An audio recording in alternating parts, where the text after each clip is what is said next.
All right, kicking off another brand new hour of the Steve Gruber Show. Glad to have you along with us here in Studio G, live in all 50 states and all over this great world of ours.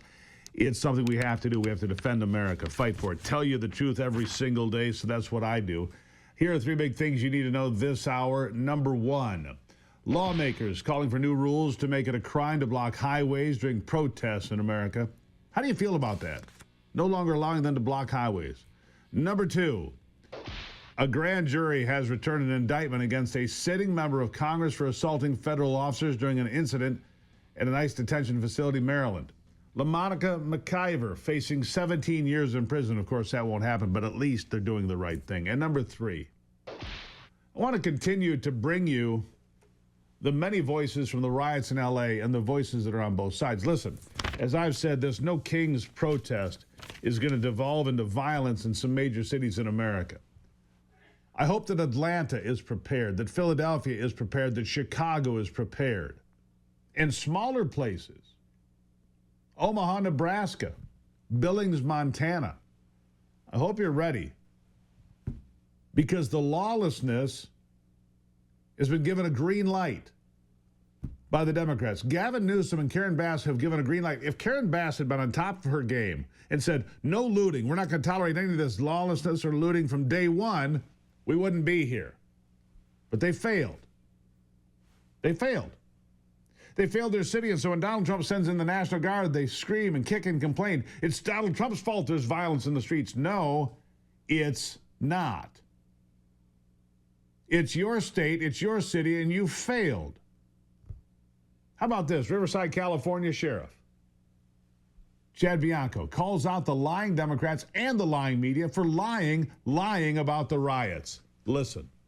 Absolutely appalled that we are at this point in society where people come out and think that this is okay.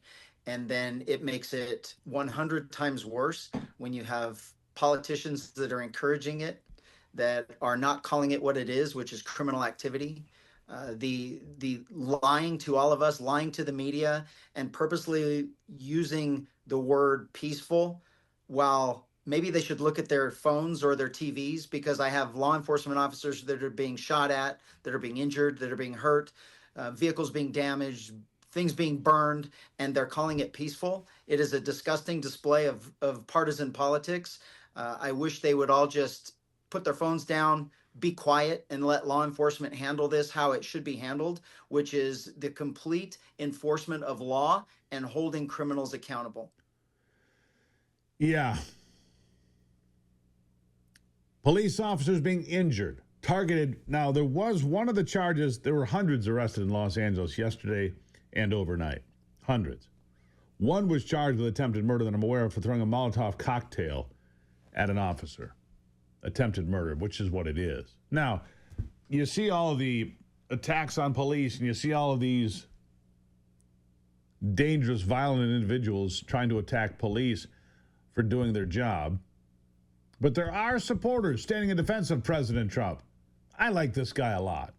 He's on my X feed today, this video. You can share it with your friends.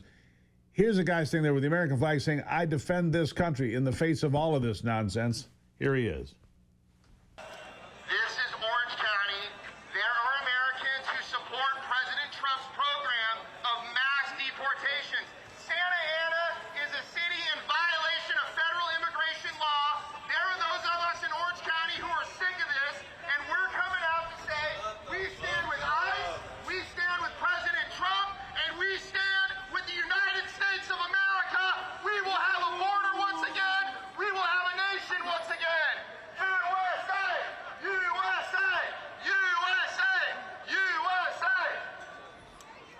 Yeah, there you have it.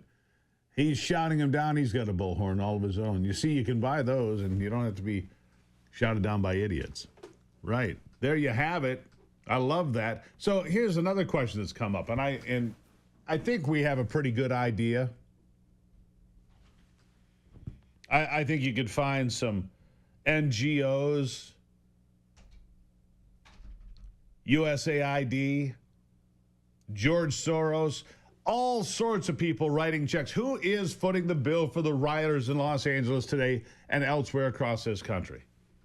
Look, I saw one truck being unloaded with these fancy riot helmets, not for the police, but for the rioters. These helmets with shields and chin straps and really high-tech, brand-new stuff. I'm also seeing shields unloaded. I mean, the footage is out there, right? You can find this stuff real easy. So who's paying for a truckload of helmets that must cost a couple of $100s a piece? A truckload of them. It's not the rioters. Anyhow, listen to this. They stomp on them, but they're too tough. They don't allow it. And attempting to infiltrate and occupy federal buildings wearing armor and face shields. The best money can buy, somebody's financing it. We're going to find out through Pam Bondi and Department of Justice who it is. They're already on it. Who's financing all this equipment? Very professional. Under the Trump administration, this anarchy will not stand. We will not allow federal agents to be attacked, and we will not allow an American city to be invaded and conquered by a foreign enemy, and that's what they are. A lot of those people were let in here by the Biden administration. They just poured right in. They came from prisons, they came from jails, from... Yeah. Who's paying for it? Great question. By the way, there is a Democrat, the only one that I can find so far, calling out the riots in California for being completely wrong. Because they are. But the Democrats seem to have some sort of problem telling the truth about this. John Fetterman, the only Democrat that I've seen, calling out the riots in California as being completely and utterly wrong. Here he is. We should have learned the lesson back in 2020. Absolutely, there was righteous outrage over what happened to George Floyd, but that never means that you can support or be quiet if there's destruction or rioting and destroying and looting and those kinds of things. Yeah. Where are the rest of the Democrats? Huh? Where are they? Why are they failing to get up and stand for what's right? You want the moral high ground, and you allow this to continue in Los Angeles and Seattle, hoping for it in Atlanta and elsewhere? Yeah, all right. Did you know scammers can literally steal your home right out from under you? The FBI calls it house stealing. It's a growing real estate scam targeting American homeowners just like you, and here's how it works. Criminals forge your signature on one document, use a fake notary stamp, pay a small fee, and file it with your local recorder's office. And just like that, your home title has been transferred out of your name. Then they take out loans using your equity as collateral, or even sell the property behind your back, and you won't even know it. You won't even know it until you start getting those collection notices in the mailbox. So let me ask you, when was the last time you checked your home title? If you're like me, the answer was never.